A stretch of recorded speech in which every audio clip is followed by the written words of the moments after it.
Leave those throwbacks alone. Leave the throwbacks alone.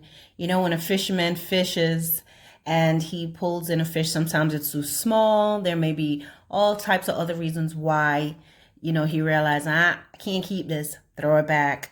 And let me tell you something. You have some individuals, people that will come in your life, they want to take you back. They want to take you back to the person that you used to be. God has done some things in your life. God has changed you. God has brought you out. You used to be, some of you used to be, the rowdy, rough bunch, and God brought you out. You used to be a smoker, a drinker, a fighter, hot tempered, whatever it may be, promiscuous, and God changed you and brought you out. And you went through your wilderness period with the Lord. You went through your scrapes and your bumps and your ups and your downs. And then when you are getting to this place where God is finally getting your feet on even ground and you're growing in the Lord, here comes who, here comes what. And so these individuals will come in your life to cause you to go back. You may end up being in a relationship with a man or woman that they're wayward, they're crooked. They say that they're of God. They may act like they are, and sometimes they're not. Some of y'all just straight up dating someone that's not saved, and you're hoping to save them. And so what happens by their character, and they can be double-minded. They have no control over their own soul, and so they're like a city without walls. And so you don't know what's the next thing they're gonna do. One minute they're saying something else, and they're doing something else. So they're tossed to and fro like the wind. And so what happens? You find yourself at some point, now you're hot tempered again. You're with a woman that frustrates you so much, your temper's up. You find yourself, you're cursing again. You're going back to the old you. You're reverting back. She wants you to start smoking some weed again, so you're going back. You're drinking again because she's a drinker and she likes to party. You're going back. You find yourself going back watching the stuff that you used to watch, and now you stop watching it, but because they want you to watch it, now you find Friday nights you're sitting there Netflixing and chilling and watching the old things and getting yourself soiled again. You find yourself, ladies, going back to you were walking in chastity in the Lord and keeping your body and abstaining, but now you have this man who's got you turned upside down and have your mind going in different directions. And so now you find you're compromising. It started off with conversations. It started with things you try to resist the conversation, but no matter how much, because you're not using wisdom and you're talking to this man in different types of night, different hours of the night. And even then he continuously pushes against your resistance and continues to want to ask you questions about things that you like and things of your past and all these different things. And so next thing you know, the conversations move to him pushing and asking for pictures, and you're going back to your old self till you find yourself maybe in fornication with this person. You've gone back. You have somebody, he's not trustworthy. He's a liar. You find yourself arguing with other women now, going through different things. You're snooping in the phone. You're doing all these things, the old stuff from the past. You in an unmarked car trying to see where he's at and what he's doing, going back to the old you again. See, the whole thing is the enemy wants to take you back to your old self.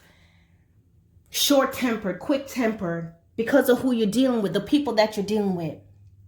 Sometimes you may even find that in churches. You may not necessarily have to be in a relationship. You go into a church and they're in their flesh and they're playing those games. And they're doing that passive aggressive stuff. And they're trying to talk to you all crazy and being disrespectful and manipulative. And you find your flesh is flaring up. You find yourself wanting to say stuff and do stuff because you're being annoyed. They want to talk to you any old type of way. So you feel like you need to let them know who you are and who they're not. So you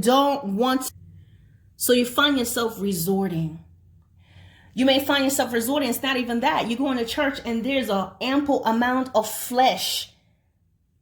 Plump booties and perky tatas everywhere and people in their flesh. You realize you can really go there and meet and greet and mix and match with folks. So when you see these places where you're being taken back, these scenarios, you got to pull away. Realize this is a trap. Don't allow yourself to get stained and soiled again and go back. And even if you have compromised in some way, get back, ask the Lord to forgive you and get on up out of there. Proverbs teach us so many things, but it gave us practical advice. Everything is not a miracle. You're not waiting for an angel to come and just swoop you up out of sin. Proverbs says told the simpleton, told that young man, don't go down to her street. Do not talk to her. Turn away from the path that leads to her house. Sometimes, guys, it's really what that is. The Lord is going to do his part, but stop going where you're going to be snared. Stop taking those phone calls. Stop having that conversation. You see that this man is not about God. You see that this woman is not about God. You see where you getting together, where it leads you. You see where your phone conversation is leading you. You see where his mind is at. You see where her mind is at. She want to Netflix and chill. She want to do Bible studies, after 7, coming over there in some little tight leggings and an extra short sweater bra. I'm going to call it that because it's that short. So guys, listen, just don't allow the enemy to steal your crown. Remember, let no one take your crown. This is in Revelation chapter 3. No one is worth that. No amount of carnality and sin is worth it. If we can really see the things that we do when we compromise. Once my eyes was open to that, the reality of what this warfare really is, the reality of what Jesus did for me, I don't want to be doing stuff to hurt his feelings. And so, guys, it's not just about, okay, I'm not going to do it. You have to say, listen, I'm not going to call this person. I will block. I will change my number. I will change my location if I need to, and I can. I'm not going to get on this, it's not that you're not strong enough. But my brothers and sisters, cut all that mess off. I am desperate for Christ. And when I'm desperate for Christ, and when you're desperate for Christ, by any means necessary, I'm going to cut this off. So realize some people are throwbacks and they trying to take you back. They come in your life to take you back to that old you. And when you find yourself being in those scenarios with individuals that's like that, cut it off. Cut it off and go. You have family members that's like that too. Used to be a firecracker, used to be the one that can really break people down. And now you're around your family member, you're doing everything in your power to be peaceable with them. But they keep doing things and saying things and hurting you. And a lot of times you leave feeling heavy in your heart and just really pained. Your throat is hurting because you're holding back the tears or you're holding back the frustration. And then they keep going to one day you just pop off. And this is what they want. Oh, yeah, we always knew you were like that. Stay away from them.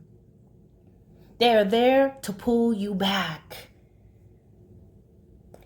Don't let people take you back. Remove yourself from people that want to take you back to the past. It's not unforgiveness and it's not malice. It's wisdom. You hear me?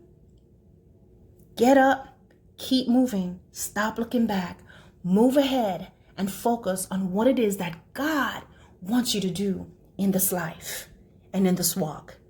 All right? Bye.